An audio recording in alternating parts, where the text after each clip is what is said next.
मंच पर बैठे हुए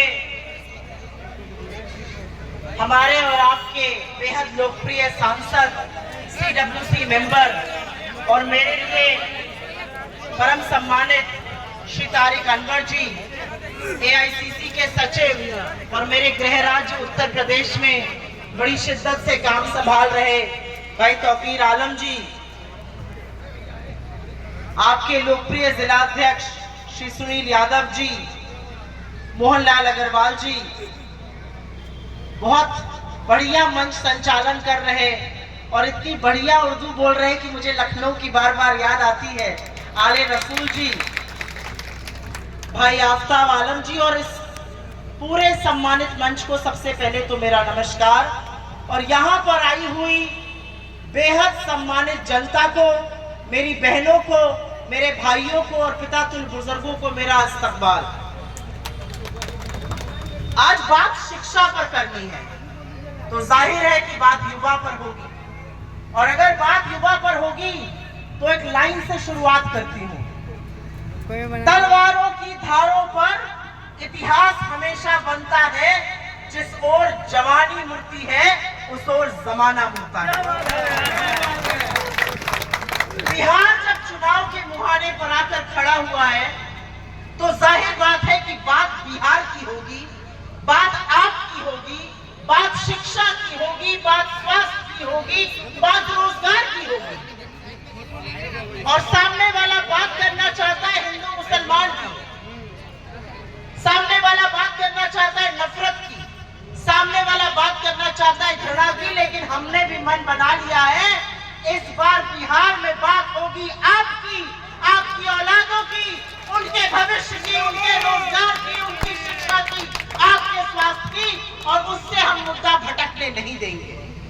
और आज दरभंगा में जो हुआ, ऐसा कार्यक्रम करीब 70 जगहों पर हो रहा है।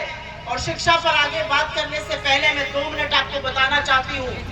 राहुल गांधी जी आज दरभंगा गए और दरभंगा में वो अंबेडकर छात्रावास में जाकर दलितों, पिछड़ों, अति पिछड़ों और प्रमुखता आदिवासी छात्रों से बात करना चाहते थे। उनकी गाड़ी को रोका गया, गेट पर ताले लगा दिए गए, पुलिस ने उसको छावनी बना दिया। राहुल गांधी जी रुके रहे और उसके बाद वो अपनी गाड़ी से उतरे और पैदल अंबेडकर छात्रावास पहुंचे। और नीतीश कुमार की और डबल इंजन की सरकार की हैसियत नहीं थी कि वो उन पर रोक सके। वो गए, वो छात्रों से मिले, उनसे बात की, और अब जो आगे की हम बात करेंगे वो बात कही। वो ऐसा क्यों कर रहे हैं? वो 3 प्रधानमंत्रियों के घर में पैदा हुए हैं। कोई कहता है चांदी का चम्मच लेकर मुंह में पैदा हुए हैं, और उसके बाद वो कन्याकुमारी से कश्मीर और मणिपुर से मुंबई इस देश की पैदल यात्रा क्यों कर रहे हैं? वो इसलिए कर रहे हैं क्योंकि हमारे मोहब्बत के इस देश को कुछ लोग नफरत की आग में झुलसाना चाहते हैं, और हम ऐसा नहीं होने देंगे। हम नफरत के बाजार में मोहब्बत की दुकानें खोल कर रहेंगे, और वही काम राहुल गांधी कर रहे हैं। और क्योंकि वो मोहब्बत की बात करते हैं, क्योंकि वो आपके हक की बात करते हैं, क्योंकि वो आपके हुकूक की बात करते हैं, वो लोगों की आंखों की किरकिरी बनते हैं। इस सत्ता को, इस सरकार को उनसे तकलीफ इसलिए है क्योंकि उनको पता है वो बहुत सारे लोगों को डरा सकते हैं, वो बहुत सारे लोगों को धमका सकते हैं, वो बहुत सारे लोगों के पास ईडी और इनकम टैक्स और CBI भेजकर उनको बिठा सकते हैं। लेकिन वो जानते हैं कि जिस राहुल गांधी की नसों में इंदिरा गांधी जी का खून है, वो ना उनसे डरते हैं, ना धमकते हैं। शेर के कलेजे लेकर उनसे आंख में आंख डालकर आपके सवाल पूछते हैं, आपकी बात करते हैं, बिहार के हक की बात करते हैं। और ये बात करनी जरूरी है क्योंकि ये वही बिहार है जिसने मोहनदास करमचंद गांधी के महात्मा बनने के सफर को यही चंपारण से शुरू किया था। ये वही बिहार है जहां से क्रांति की शुरुआत होती है। ये वही बिहार है जिसको कवियों और महाकवियों ने तर्पण की, अर्पण की, त्याग की, तपस्या की भूमि कहा है। ये वही बिहार है, उसके बिहार को अपना हक देना पड़ेगा।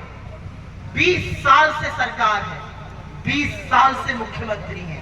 आपका बच्चा जो 20 साल पहले पैदा हुआ था, नौकरी ढूंढने जाता है तो उसके ऊपर पेपर लीक हो जाता है। पेपर लीक हो जाता है। 3-3 साल की जो डिग्रियां हैं वो 6-6 साल में पूरी होती हैं। और जब बिहार का युवा दिसंबर की कड़कड़ाती सर्दी में बैठकर अपने हक और अपनी मांग को उठाता है तो नीतीश कुमार की सरकार उस पर पानी की बौछार करती है और पुलिस से बेरहमी से पिटवाती है। इसलिए बिहार के युवा ने भी मन बना लिया है, अब सरकार पलटी जाएगी। बहुत हो गया, अब अन्याय बर्दाश्त नहीं होगा, अब बदलाव का वक्त है, अब सरकार को पलटना है। मेरी बहनें यहाँ पर हैं, रोटी भी अगर तवे पर एक तरफ रहती है तो जल जाती है, रोटी को भी पलटना पड़ता है, इस सरकार को भी पलटना पड़ता है। और क्योंकि हम यहाँ पर शिक्षा की बात कर रहे हैं, मैं आपको याद दिलाना चाहती हूँ इस किताब के बारे में। ये लाल एक किताब है जो राहुल जी के हाथ में लोग देखते हैं और 2024 जून के पहले मजाक उड़ाते थे और अब सिर माथे लगाते हैं, क्योंकि वो देश का संविधान है। ये किताब नहीं है, ये पन्ने नहीं है, ये खोखले दावे और वादे नहीं है, ये वो संविधान है जो हमें और आपको, इस देश के सबसे अमीर और सबसे गरीब आदमी को, इस देश के प्रधानमंत्री को और एक मजदूर को एक लाइन में खड़ा कर देता है। ये वो संविधान है जो हम सबको एक हक देता है। ये वो संविधान है जो कहता है आप अमीर हो, गरीब हो, ऊंचे हो, नीचे हो, कोई फर्क नहीं पड़ता, इस देश में आप एक बराबर है, आपका एक बराबर का हक है। फर्क नहीं पड़ता आप किसकी पूजा करते हैं, फर्क नहीं पड़ता आप क्या भाषा बोलते हैं, क्या खाते हैं, कैसे रहते हैं, इस देश के कानून की नजर में हम सब एक बराबर हैं और ये हक हमें इस देश के संविधान ने दिया है। इस देश के संविधान ने एक और हक दिया है और वो है शिक्षा का अधिकार। शिक्षा का वो अधिकार जिसको हमने नैतिक अधिकार बनाया जब डॉक्टर साहब की सरकार थी, सोनिया गांधी जी के माध्यम से राइट टू एजुकेशन आया। और क्या है शिक्षा? यहाँ पर पहले के एक वक्ता ने कहा शिक्षा को समझना जरूरी है। क्या है शिक्षा? शिक्षा रटकर एक इम्तिहान देना है? बिल्कुल नहीं। शिक्षा आपको सुरक्षा देती है, आपको शक्ति देती है। शिक्षा आपको हक देती है कि आप खड़े होकर अपने रहनुमाओं से, अपने प्रतिनिधियों से, अपनी सरकार से हिसाब मांगिए। शिक्षा आपको हक देती है कि आप कहिए ये टैक्स का पैसा मेरा है, इसकी चोरी बंद होगी। शिक्षा आपको हक देती है कि हम मेहनत करते हैं, रात की एक रोटी कम खाते हैं, हमारे बच्चों को रोजगार दो। शिक्षा आपको हक देती है नौजवानों को कि आप एक लाइन से खड़े होकर सरकार से 50 सवाल पूछ सकिए और इसलिए शिक्षा जरूरी है। राहुल गांधी जी ने एक बड़ा बीड़ा उठाया था और वो बीड़ा था जातिगत जनगणना का, और उससे सबका भला होगा। आप किसी भी तबके के हो, आप किसी भी धर्म के हो, जब जनगणना होगी तो भला इसलिए होगा क्योंकि अगर पैर में चोट लगी है और डॉक्टर एक्सरे कराता है तभी पता चलता है प्लास्टर लगेगा या पट्टी बंधेगी या हल्दी तेल लगाकर पैर ठीक हो जाएगा, और इसलिए जातिगत जनगणना जरूरी है। ये बीड़ा राहुल गांधी ने उठाया, एक स्वर में उठाया, और असलियत यह है कि नरेंद्र मोदी को ना कर जातिगत जनगणना के लिए मानना पड़ा। ये जीत राहुल गांधी की है, ये जीत कांग्रेस पार्टी की है।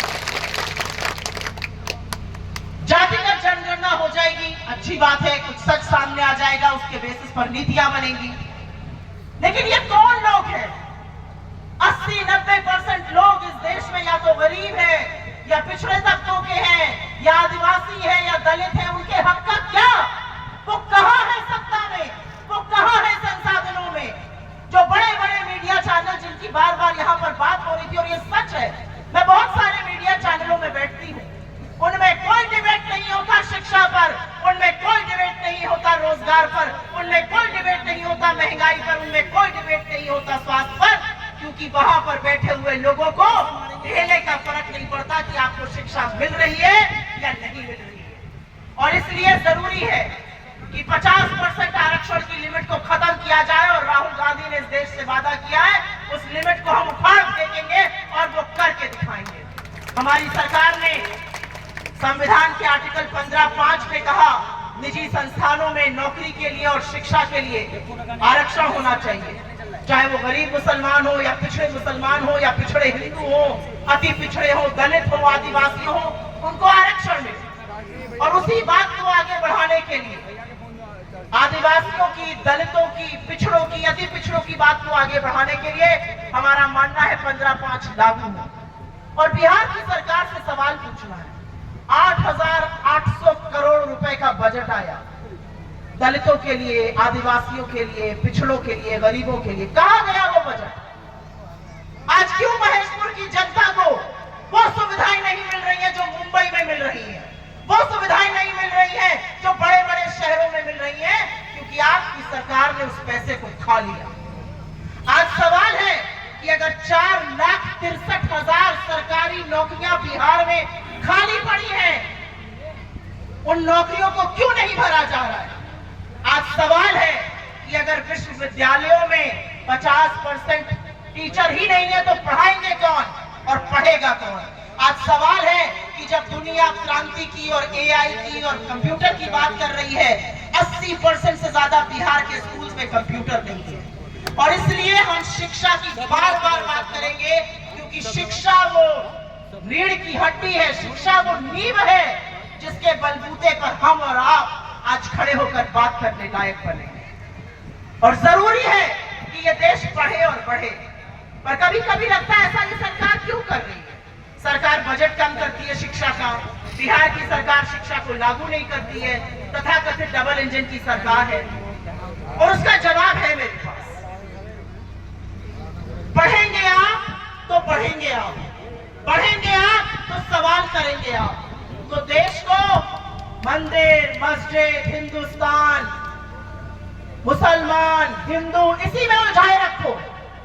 पूरे देश को खुदाई में लगा दो और अपने सारे बच्चों को विदेश भेजो पढ़ने के लिए। असलियत यह है कि बड़े बड़े बीजेपी के नेताओं के सारे बच्चे विदेश में पढ़ते हैं, मोटी नौकरियां करते हैं, आपके बच्चे मजदूरी करते हैं, आपके बच्चे यहां पर तालीम हासिल नहीं कर सकते हैं। तो सवाल किससे पूछा जाएगा? सवाल सरकार से पूछा जाएगा।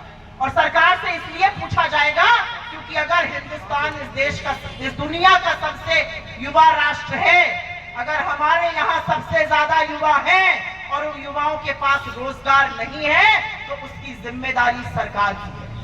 रोजगार मांगने जाओ तो बड़े साहब कहते हैं पकौड़े तल लो, एक दूसरे साहब हैं वो कहते हैं महंगाई की बात है, मोहतरमा कहती है मैं तो जी लहसुन प्याज ही नहीं खाती। ये किस तरह की सरकारें चल रही है दिल्ली से लेकर पटना तक? जो चीफ मिनिस्टर, जो मुख्यमंत्री छात्र राजनीति से आगे बढ़कर इस प्रदेश का मुख्यमंत्री 20 साल से बना, शर्म की बात है कि वो शिक्षा की, वो रोजगार की, वो युवाओं की बात नहीं करते, उनका दमन करते हैं, उन पर लाठियां बरसवाते हैं, उन पर पानी की बौछारें चलवाते हैं। यह असलियत है। असलियत यह है कि बिहार में एक सर्वे हुआ, सर्वे में कुछ अंक आए और उस अंक में बिल्कुल साफ हुआ कि गरीब और पिछड़े और अति पिछड़े और दलित कितने थे। उस सर्वे को ही दबा दिया गया। ऐसा क्यों किया गया? ऐसा इसलिए किया गया क्योंकि सत्ता में बैठे हुए लोगों की आदत पड़ गई है मोटा माल खाने की। सत्ता में बैठे हुए लोगों को आपकी फिक्र नहीं है और इसलिए उनको अपनी ताकत का अंदाजा दिलाइए। और मैं अंत एक बात से कहकर करती हूं, ये जो संविधान है ना, इसने हमें एक बराबर वोट दिया है। आप कटिहार के एक छोटे से गांव में रहिए या आप दिल्ली में प्रधानमंत्री के आवास में खुद प्रधानमंत्री हो, इस देश ने आपको एक वोट दिया है। अपने वोट की ताकत को पहचानिए और अपने वोट को जाया मत कीजिए। अपने वोट की ताकत को पहचानिए और समझिए कि आपका वोट सत्ता का परिवर्तन करता है। आपका वोट आपके भविष्य को संवारता है। आपका वोट आपको इस लायक बनाता है कि आप अपनी सरकार को रोककर उससे सवाल पूछ सकिए। अपने वोट की ताकत को पहचानिए। रोटी पलटने का वक्त है मेरी बहनों, और रोटी पलटिएगा नहीं तो रोटी जल जाएगी। और इसलिए जरूरी है कि बिहार में सत्ता परिवर्तन हो।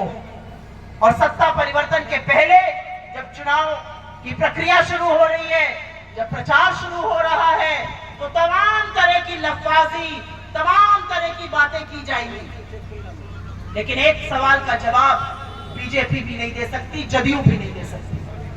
20 साल से आप सत्ता में हैं, डबल इंजन की सरकार है। एक ऐसा काम बताइए जिसने बिहार की तकदीर बदल दी हो। मैं चैलेंज करके कहती हूं, एक काम अगर नीतीश कुमार जी या नरेंद्र मोदी जी बता दे जिसने बिहार की तकदीर बदली हो। एक काम नहीं गिना सकते हैं, क्योंकि बिहार के बारे में सोचने का इनके पास वक्त ही नहीं है। इनका सारा वक्त मैं सत्ता में कैसे बने रहूं इसी में जाया होता है, और इसलिए आपकी जिम्मेदारी बढ़ जाती है।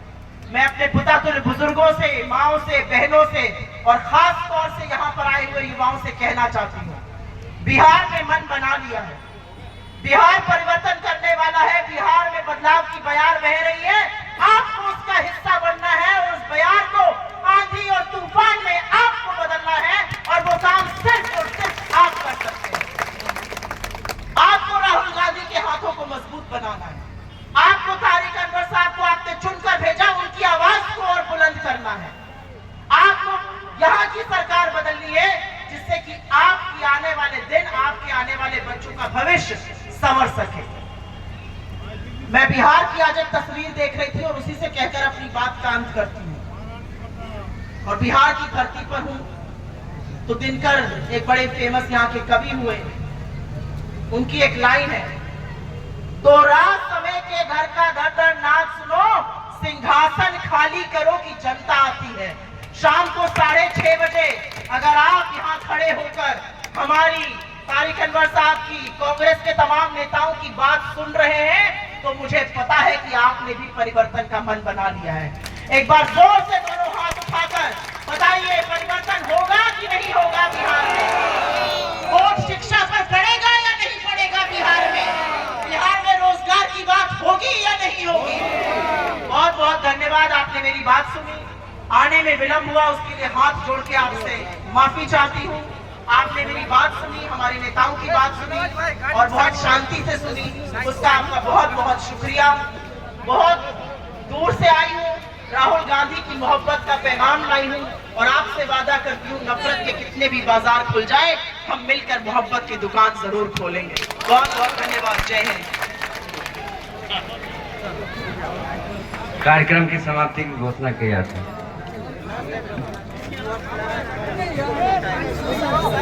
देखो